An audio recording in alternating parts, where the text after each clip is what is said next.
Last month marked the 25th anniversary of Myst, a humble point-and-click adventure that firmly established video games as a powerful medium for world-building.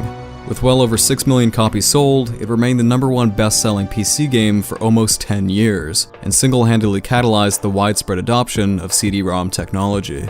Not bad for a team of only 7 developers, and a game that, by today's standards, is little more than an interactive slideshow.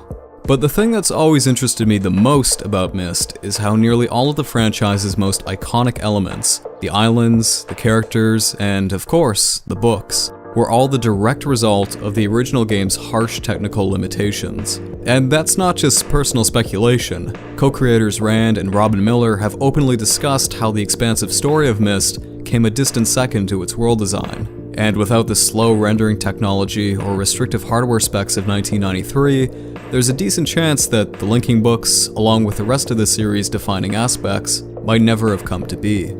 2 years prior to its release, Cyan was approached by Sunsoft of Japan to develop Myst for the console market, which, at the time, would include CD-based machines like the Sega Saturn and PlayStation. And while Myst arrived to the personal computer first, the constraints of developing for these systems carried over to the Mac and PC versions of the game. These products offered only a minuscule amount of onboard memory, which meant only a limited number of images and videos could be read from disk at any given time. This, combined with the slow, single-speed CDs the game shipped on, made loading a large, seamless environment to explore an impossible feat. To get around these problems, Cyan instead chose to divide Myst into separate areas called ages, each of which could be efficiently read from one portion of the game disk, and loaded into memory one at a time, thus introducing the memorable, alien landscapes that would comprise every Myst game to follow. The small islands that make up each age also helped cut down on lengthy rendering times. Altogether, Myst is made up of over 2,500 pre-rendered images, every one of which took anywhere between 2 and 14 hours to ray trace in Stratavision 3D. Each scene was rendered using a series of 6 Mac Quadras, a process the team lovingly referred to as feeding the beast. Having the game set on small, isolated islands surrounded by endless ocean greatly reduced the complexity of many scenes. Fewer objects in the frame meant faster processing times, which sped up the glacial pace at which the images and videos were created. And while computer hardware would drastically improve in the decades following Myst's release, these lonely, puzzle-laden islands would continue to be a staple of the series for years to come. This compartmentalized structure also resulted in the franchise's most beloved artifact, the linking books, descriptive tomes that act as gateways into different universes. What has now become the most recognizable item from the Myst series, and the crucial element of its lore, started out as a convenient way to transport the player between these different environments, while simultaneously addressing yet another technical shortcoming: the colors. For its original 1993 release, Myst was presented in 8-bit color, which supported the display of just 256 hues. Not exactly ideal for the immersive, detailed environments the team was going for. Cyan was able to squeeze as much quality as they could out of these highly compressed images through the use of average dithering and palette swapping. This helped create the illusion of greater graphical fidelity, but at the cost of Myst needing a separate color palette for every age, which caused disruptive graphical flashes whenever the game switched from one to another.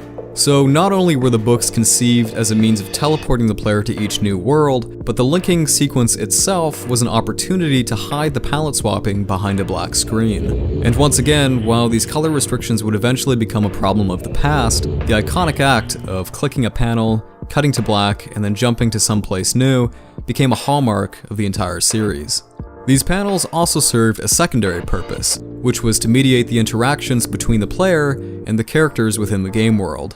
Robyn and Rand wanted the world of Myst to feel as authentic and believable as possible, but the player's freedom to walk away from conversations and inability to communicate during them shattered that spell of immersion. Their solution was to make these interactions a one-way street, by confining the characters inside of trap books. These one-man prisons created a convincing explanation for how players interfaced with the people on Myst Island, while also setting up the memorable objective of the entire game. Ring, ring. Blue pages. And standing as yet another unique concept in the game's lore that would carry over to its sequels. Video games have obviously come a long way since 1993. At the same time Myst was making its way onto store shelves, another groundbreaking classic, Doom, was making its debut. And despite Myst becoming a smash hit, point-and-clicks like it have since fallen by the wayside in favor of the modern first-person shooter and other genre titles. Games today are far from the quiet, solitary experiences that Myst was, but its influence can still be felt in any game that has a detailed and immersive world to wander through. It wasn't the first game to feature player exploration or secrets to uncover through environmental storytelling, but it perfectly encapsulated the potential video games had when it came to world building, and spurred other developers to treat their games as real spaces. And I think that's what continues to make Myst such a noteworthy piece of software 25 years later. It's remembered foremost as a puzzle game, but puzzles weren't the main focus of its creators. They were just there to make you pay attention to the environments you were in, and lend an additional layer of authenticity to them. In the words of Rand Miller, "We're not game designers, we were place designers, so we just started drawing maps, and the maps kind of fueled the story." It was a game that leveraged the technical constraints of its medium and built an engrossing universe around them. And it didn't take world-class game developers to do it, just a small group of creatives with a desire to make a world they wanted to get lost in, and who inspired countless others to do the same.